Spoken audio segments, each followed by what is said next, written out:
Ça fait un peu plus d'1 an que je m'intéresse sérieusement à ChatGPT. Pour être honnête, au début, je m'en servais juste de temps en temps, je trouvais que c'était un gadget marrant. Et puis j'ai reçu Ludo Salen sur le podcast et j'ai suivi sa formation. Et ça a tout changé parce que j'ai intégré ChatGPT dans mon entreprise en mode automatique. Cette formation est tellement bien que c'est moi qui ai demandé à Ludo de pouvoir en parler sur le podcast. Ce que j'aime, c'est le côté ultra applicable. Je partage mon écran, d'un côté, j'ai la formation, et de l'autre, je mets directement en place ce qu'il m'apprend, c'est immédiat. L'autre point ultra positif, c'est que Ludo met à jour cette formation en permanence. Et avec un outil qui va aussi vite que ChatGPT, c'est primordial.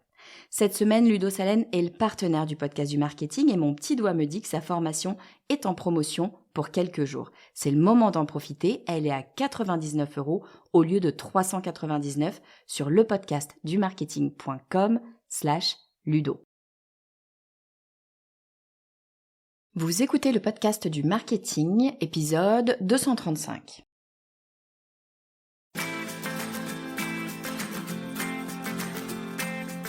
Bonjour et bienvenue. Je suis Estelle Ballot et je suis ravie de vous recevoir sur le podcast du marketing. À chaque épisode, je vous propose d'analyser les techniques marketing qui marchent, pas à pas et très concrètement, pour développer votre activité.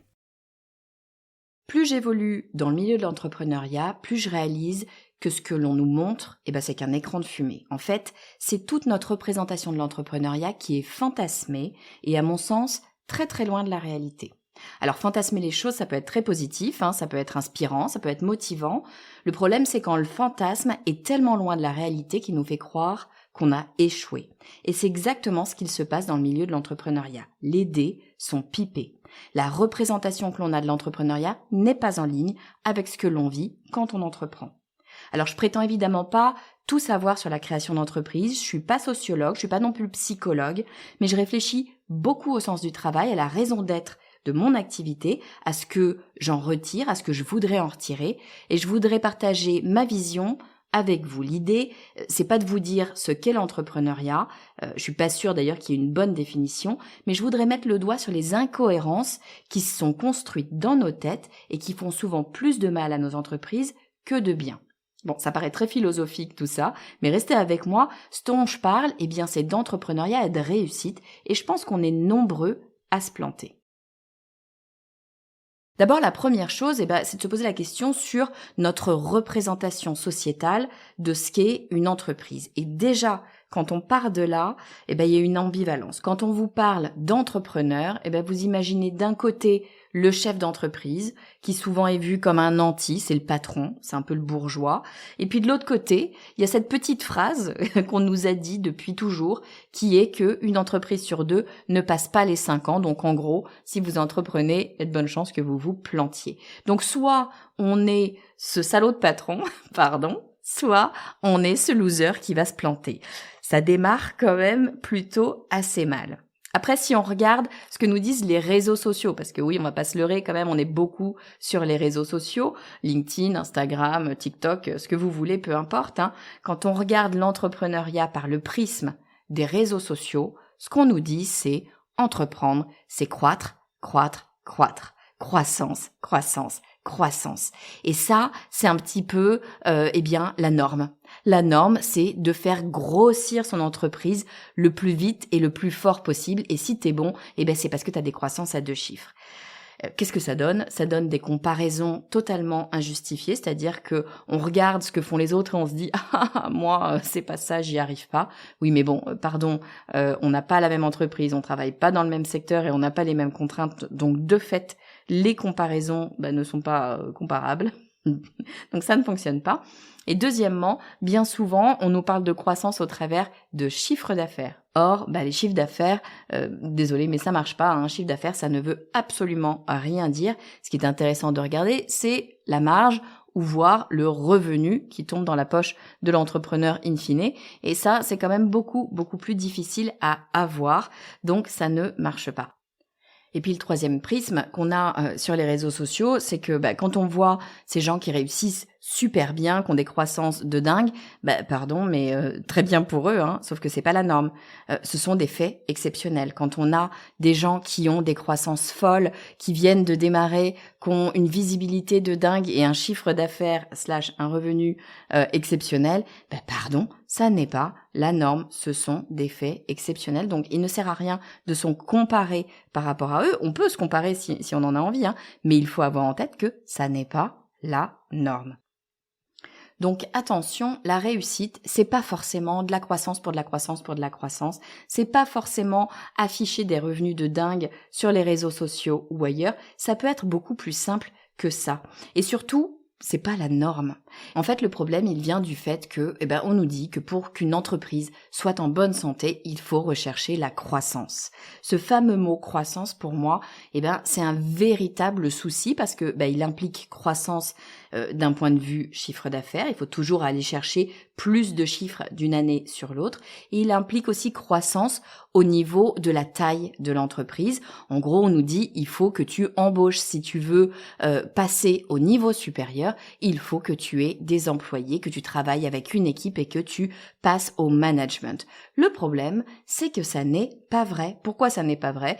Parce que si vous regardez la construction des entreprises en France, c'est totalement faux. L'immense majorité des entreprises en France sont des entreprises individuelles. Et quand je dis immense majorité, je pèse mes mots. En très gros, en France, vous avez 4 500 000 entreprises. Sur ces 4 500 000 entreprises, 4 300 000 sont des entreprises individuelles, des indépendants. Donc quand on me dit il faut croître, il faut avoir des employés, il faut passer à la vitesse supérieure, je dis c'est illusoire, c'est très bien pour certaines entreprises, mais ça n'est, encore une fois, absolument pas la norme, au contraire, c'est l'exception.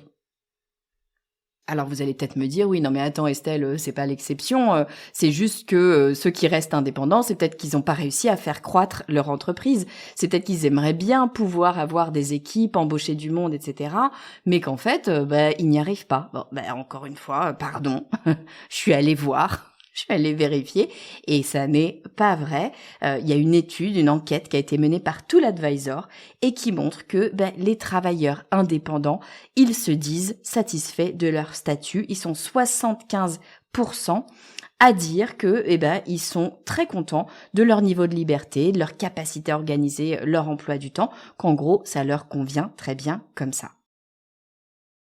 Alors finalement, ce que je veux dire avec cet épisode, si vous m'avez pas suivi, c'est qu'il faut arrêter un petit peu avec ce fantasme de l'entrepreneur roi du monde, du fait qu'il faut toujours gagner plus et avoir plus de personnes à embaucher. Non, ça n'est pas ça, entreprendre. Entreprendre en France aujourd'hui, c'est principalement être solopreneur. Donc, je ne dis pas qu'il faut absolument être solopreneur, c'est pas ce que je suis en train de dire. Ce que je suis en train de dire, c'est que si vous êtes solopreneur, si vous travaillez seul, si vous n'avez pas envie d'avoir des équipes que vous allez manager, si vous n'avez pas envie d'aller chercher toujours plus d'argent, toujours faire croître votre entreprise, c'est OK parce que c'est en fait l'immense majorité des entreprises en France qui est comme vous. Bon, je vous avoue que cet épisode, c'est un peu aussi pour me rassurer moi-même parce que je suis solopreneur et puis j'ai pas envie de changer. Pourtant, on me dit, non mais attends Estelle, tu devrais déléguer tel élément, déléguer le montage de tes épisodes, déléguer tes réseaux sociaux, embaucher quelqu'un pour faire ci, embaucher quelqu'un pour faire ça, puis tu devrais passer en société et puis tu verras, ça sera beaucoup mieux. J'en ai pas du tout envie. Je suis solo parce que j'aime ça être solo, mais c'est vrai qu'il y a une part de moi qui finissait par me dire mais t'as peut-être pas assez d'ambition, peut-être que finalement tu vas pas assez loin, regarde les autres, ils sont tous à dire qu'il faut embaucher, qu'il faut croître, qu'il faut aller plus loin. Non, ce que je vois en préparant cet épisode finalement, c'est que non, on n'est absolument pas obligé de chercher cette croissance à tout prix, ça n'est pas nécessairement pour nous. Et j'en viens à d'accord, mais en fait qu'est-ce que c'est qu'entreprendre, qu'est-ce que c'est finalement que le succès. Et si je regarde autour de moi, bien évidemment que cette définition du succès peut prendre plein de définitions différentes. Ça peut être de l'argent. Le succès, ça peut être du statut, mais ça peut être aussi la liberté, ça peut être l'autonomie, ça peut être l'accomplissement, Ça peut être de la fierté, ça peut être du dépassement de soi, ça peut être de la sérénité. Ah bah tiens, sérénité, ça, moi, c'est mon mot à moi. Ça a été mon mot qui m'a accompagné toute l'année dernière et je pense qu'il va m'accompagner cette année encore. Sérénité, qu'est-ce que ça veut dire pour moi d'un point de vue entrepreneurial, hein? Bah, ça veut dire avoir une base financière satisfaisante. Donc oui, hein, ça veut dire faire du business.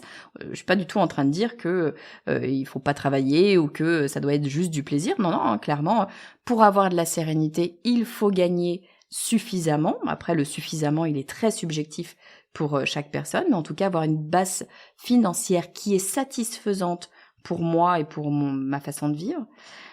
Sérénité, ça veut aussi dire un niveau de stress minimum. Ça, en tout cas, pour mes valeurs, c'est extrêmement important. Je ne veux pas être stressée dans ma vie. Donc, ça veut dire qu'il faut que mon métier ne me stresse pas. J'ai travaillé 15 ans en entreprise et notamment dans des grosses entreprises. Et je peux vous dire que mon niveau de stress, il est bien moindre depuis que je suis solopreneur. Donc là-dessus, ça marche pas mal. Sérénité, ça veut dire aussi maîtriser ses connaissances, mais maîtriser ce dont on parle. S'il y a bien un truc que je déteste, c'est avoir à faire des claquettes. En tout cas, c'est le terme que j'utilisais quand je travaillais en entreprise. Bien souvent, en entreprise, on est obligé de faire des claquettes, c'est-à-dire qu'on est obligé de parler d'un truc qu'on maîtrise pas, mais il faut en parler comme si on le maîtrisait parce que on représente l'entreprise, donc faut y aller quand même. Je déteste ça. Autant je suis très sûre de moi dans mon activité, autant si je suis très sûre de moi, c'est parce que je sais que je maîtrise ce que je fais. Et si je maîtrise pas, je préfère pas en parler parce que jouer des claquettes, c'est vraiment pas ultra confortable. En tout cas pour moi, encore une fois là, je vous parle vraiment de ma vision des choses avec mon point de vue à moi. Sérénité, qu'est-ce que ça veut dire, encore une fois? Un autre prisme, c'est la liberté de choix. Personne ne me dit ce que j'ai à faire, personne ne me dit quelles sont les stratégies que je devrais mettre en place, c'est moi qui décide. Et puis liberté de temps, hein, bien évidemment, c'est l'une des grosses raisons pour lesquelles je suis très heureuse d'être entrepreneur, c'est que j'organise mon temps comme je veux. Là, cet épisode, je l'enregistre, il est minuit, exactement au moment où j'enregistre, parce que moi, ça m'arrange de travailler la nuit, parce que le mercredi, je m'occupe de mes enfants. Si j'étais salariée ou si j'avais une équipe qui travaillait pour moi, ça serait beaucoup plus compliqué de travailler de façon comme ça complètement décalée. C'est faisable, mais c'est beaucoup plus compliqué. D'être entrepreneur et de travailler seul, ça me permet d'avoir cette absolue sérénité de me dire je travaillerai bien quand ça m'arrangera. Personne ne dépend de moi, personne n'attend mon travail, donc ça, c'est moi qui décide. Et puis, sérénité, ça veut dire pour moi aussi un espace mental disponible pour le reste. C'est-à-dire que le fait de ne pas avoir ce stress, le fait de savoir où je vais, le fait d'être sereine dans ma façon d'appréhender mon travail, mon activité, ça me laisse moins de charge mentale et ça me laisse de la place pour d'autres choses, pour ma vie privée, pour mes amis, pour toutes les choses que je peux faire à côté dans la vie. Et ça, pour moi, ça a une valeur extrêmement forte. Donc, le succès, pour moi, avec mon prisme, il se lie à travers la sérénité, bien plus qu'à travers un chiffre d'affaires ou qu'à travers le nombre de personnes avec qui je vais pouvoir travailler. Bon voilà, je vous l'accorde, cet épisode est un petit peu différent peut-être d'autres épisodes. Qu'est-ce qui m'a donné envie d'en parler? C'est en écoutant un épisode du podcast de ma mentor qui est Amy Porterfield, qui elle, quand on regarde comme ça, c'est une énorme réussite, 100 millions de dollars de chiffre d'affaires sur les 15 dernières années, c'est-à-dire qu'elle fait 8 chiffres tous les ans, 20 personnes embauchées dans son entreprise. Et qu'est-ce qu'elle dit? Elle dit que ça fait 15 ans qu'elle est entrepreneur et que ça fait 15 ans, depuis qu'elle est entrepreneur, qu'elle souffre de dépression et d'anxiété. Et ça fait mal. Ça, on se dit, mais c'est l'une des personnes, si vous connaissez pas Amy Porterfield, c'est vraiment l'une des grosses références du marketing aux États-Unis. Donc, véritablement, c'est quelqu'un qui a énormément de succès. New York Times best-selling author, donc c'est vraiment, elle a sorti un livre là récemment, c'est l'un des plus gros succès. Tout semble lui réussir et pourtant, elle le dit, ça fait 15 ans qu'elle souffre de dépression et d'anxiété et c'est lié directement à son activité entrepreneuriale.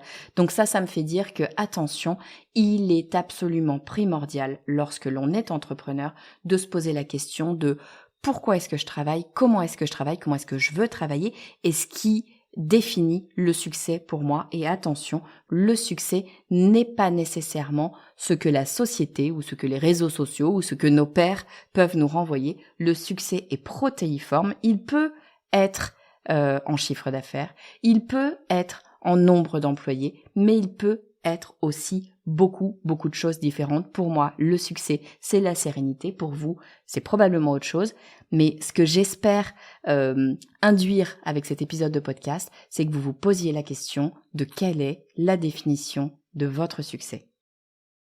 J'espère que cet épisode vous aura plu. Si c'est le cas, eh bien, je vous invite à rejoindre ma newsletter pour en avoir un petit peu plus, pour avoir aussi les coulisses de l'épisode, pour avoir mes bons plans, pour avoir les cadeaux bonus directement dans votre boîte mail. Pour rejoindre les presque 10 000 abonnés sur la newsletter, eh bien, c'est très simple. Vous allez sur lepodcastdumarketing.com/newsletter. Je vous dis à très vite.